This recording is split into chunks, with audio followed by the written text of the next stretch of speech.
पुराने जटिल तथा क्रोनिक रोगों को ठीक करने में एलोपैथिक चिकित्सा प्रणाली क्यों असफल हो जाती है, आज के पॉडकास्ट का यही टॉपिक है। तो चलिए इसे जान लेते हैं। दोस्तों, मैं हूं डॉक्टर एन के सिन्हा और आपका हमारे इस पॉडकास्ट में स्वागत है। सबसे पहले इस जटिल बिंदु पर चर्चा करने और इसे समझने के लिए हमें विश्व में चल रही चिकित्सा प्रणालियों पर एक नजर डाल लेनी पड़ेगी। आज विश्व में दो प्रकार के प्रमुख चिकित्सा प्रणाली काम कर रहे हैं। एक चिकित्सा प्रणाली जिसे हम विपरीत चिकित्सा प्रणाली के नाम से जानते हैं, दूसरी चिकित्सा प्रणाली जिसे हम सदृश चिकित्सा प्रणाली के नाम से जानते हैं। विपरीत चिकित्सा प्रणाली के अंतर्गत मुख्य रूप से एलोपैथी, यूनानी और आयुर्वेद आते हैं, जबकि सदृश चिकित्सा प्रणाली के अंतर्गत एकमात्र होम्योपैथी आती है। अब हम जान लेते हैं एलोपैथी किस तरीके से काम करता है और किस कारण से ये जटिल, पुराने या क्रोनिक रोगों को ठीक करने में असफल हो जाता है। साधारणतः एलोपैथी में यह माना जाता है कि शरीर में जो भी प्राकृतिक रोग उत्पन्न होते हैं उसके विपरीत तरीके से उसे ट्रीट किया जाना चाहिए। यानी कि शरीर में कोई इस प्रकार के बीमारी उत्पन्न हो रहे हो जिसका तासीर गर्म है, तो वहां पर ठंडी औषधियों का प्रयोग किया जाता है, और यदि शरीर में कोई ऐसी बीमारी उत्पन्न हो गई हो जिसका तासीर ठंड से जुड़ा हो, तो वहां पर गर्म औषधियों का प्रयोग किया जाता है। तो ये थे विपरीत चिकित्सा प्रणाली में रोगों को ठीक करने का तरीका, जबकि प्राकृतिक रूप से यह बिल्कुल ही गलत है। कैसे, आइए इसे जान लेते हैं। और इसे समझने के लिए हमें होम्योपैथ के सदृश चिकित्सा प्रणाली के सिद्धांत को जानना होगा। फ्रेंड्स, सबसे पहले मैं आपको बतलाना चाहूंगा, महात्मा हेनीमैन स्वयं एक उच्च कोटि के एलोपैथ चिकित्सक थे और इन्होंने ही विपरीत चिकित्सा प्रणाली को एलोपैथी का नाम दिया।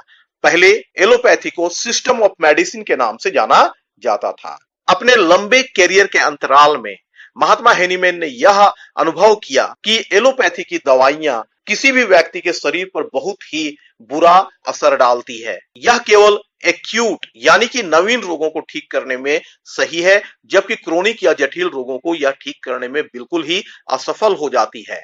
यह जानकर हेनीमैन ने तुरंत ही एलोपैथी के प्रैक्टिस को छोड़ दिया और एक ऐसे चिकित्सा प्रणाली की खोज में लगे जिसका कोई साइड इफेक्ट किसी भी व्यक्ति के शरीर पर ना हो। इसी क्रम में उन्होंने होम्योपैथी की खोज की।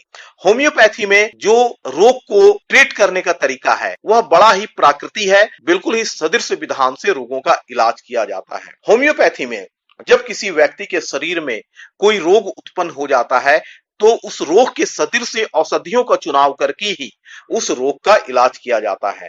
कहने का तात्पर्य यह है, किसी व्यक्ति के शरीर में कोई रोग उत्पन्न हो जाता है तो ऐसी औषधियों का चुनाव किया जाता है जो ठीक उसी रोग के तरह के लक्षण को प्रकट करे, और उन औषधियों की शक्ति शरीर में जो प्राकृतिक रूप से रोग का सृजन हुआ है उससे अधिक होनी चाहिए। और जब इन औषधियों को उस रोगी को दिया जाता है तो उस रोगी के शरीर में जाकर ठीक उसी प्राकृतिक रोग की तरह ज्यादा शक्तिशाली रोग को उस व्यक्ति के शरीर में उन औषधियों के द्वारा सृजित कर दिया जाता है। परिणाम स्वरूप जो प्राकृतिक जनित रोग होते हैं वे औषधियों के द्वारा सृजित अधिक शक्तिशाली रोग के अंतर्गत दब जाते हैं और फिर धीरे धीरे उन औषधियों के रोग में घुल मिलकर समाप्त हो जाते हैं। वे औषधि के द्वारा जो कृत्रिम रोग का सृजन उस व्यक्ति के शरीर के अंतर्गत किया जाता है वे चूंकि औषधि जनित होते हैं, इस कारण धीरे धीरे वे भी उस व्यक्ति के शरीर से समाप्त हो जाते हैं। वह व्यक्ति बिल्कुल ही आरोग्य को प्राप्त कर लेता है। इस प्रकार सदृश चिकित्सा प्रणाली यानी कि होम्योपैथी में किसी भी रोग का इलाज किया जाता है। अब आइए हम लोग जान लेते हैं एलोपैथी की दवाइयां किस तरीके से हानि पहुंचाती है। सबसे पहले हम यह जान लेते हैं एलोपैथी में जिन दवाइयों का प्रयोग किया जाता है वे बहुत ही अधिक शक्तिकृत और पावरफुल मेडिसिन होते हैं और विपरीत प्रक्रिया के होते हैं। एक उदाहरण के द्वारा आप इसे समझें। यदि किसी व्यक्ति को सरदर्द हुआ है तो उसे एनाल्जेसिक ग्रुप का कोई भी दवा दिया जाता है। अब आप ध्यान दें, किसी व्यक्ति को सरदर्द के साथ पेट में भी दर्द है, उसके बदन में भी दर्द है, तो सरदर्द की जिस औषधि को एलोपैथी में दिया जाता है वह उस व्यक्ति के शरीर में जाकर उसके पेट दर्द और शरीर के दर्द को भी ठीक कर देता है। तत्कालीन रूप से तो यह काफी प्रभावी लगता है, लेकिन यदि लगातार कोई व्यक्ति सरदर्द का शिकार होता रहे और लगातार सरदर्द की दवाइयों को लेता रहे तो उस दवा का प्रभाव उस व्यक्ति के समूचे शरीर पर पड़ता है। केवल बाह्य अंगों पर ही नहीं बल्कि आंतरिक अंगों पर भी इसका प्रभाव पड़ता है। इसी कारण यदि किसी व्यक्ति को लगातार सर दर्द हो, गले में दर्द हो, पेट में दर्द हो या किसी भी स्थान पर दर्द हो और लगातार उस व्यक्ति के द्वारा एलोपैथ के दर्द के दवाओं को लिया जाता है, तो उस व्यक्ति के लीवर, किडनी आदि सभी डैमेज हो जाते हैं और उस व्यक्ति के जीवन पर एक प्रश्न चिन्ह आकर खड़ा हो जाता है। कहने का तात्पर्य है, एक रोग को ठीक करने के क्रम में ढेर सारे अनेक रोग हमारे शरीर में सृजित हो जाते हैं, लेकिन एलोपैथ में तत्क्षण कार्य करने की क्षमता के कारण यह लोगों के द्वारा बहुत अधिक पसंद किया जाता है। लेकिन आज के समय में जब लोगों में जागृति आ रही है, लोगों में होम्योपैथ यानी कि सदृश चिकित्सा प्रणाली की समझ आनी प्रारंभ हो गई है और ढेर सारे लोग अब एलोपैथी से दूर होने लगे हैं, इसके दवाओं से दूर होने लगे हैं। ऐसा नहीं कहा जा सकता है एलोपैथी बिल्कुल ही बेकार है, इसमें किसी भी तरह के कोई गुण नहीं है।